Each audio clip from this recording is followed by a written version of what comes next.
দীর্ঘ সময় পর মাঠে ফিরলেও বেশ স্বাচ্ছন্দ্যেই ব্যাট করেছেন তামিম ইকবাল।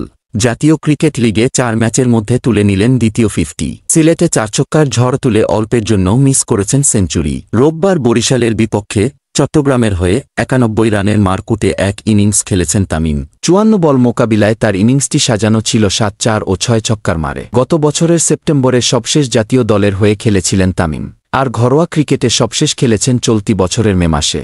এরপর কেটে গেছে প্রায় ৭ মাস।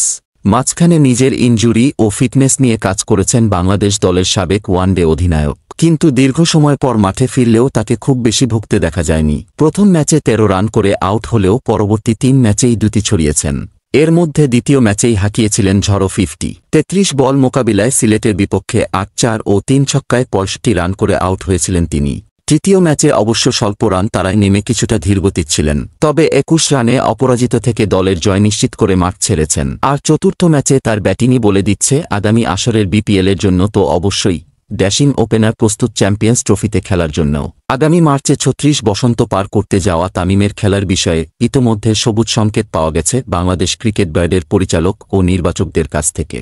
এদিকে তামিমের ঝড় তোলার দিন নির্ধারিত ২০ ওভার শেষে বরিশাল বিভাগের বিপক্ষে ৭ উইকেট হারিয়ে ১৮২ রান সংগ্রহ করেছে চট্টগ্রাম। রান তারায় ব্যাট করছে বরিশাল।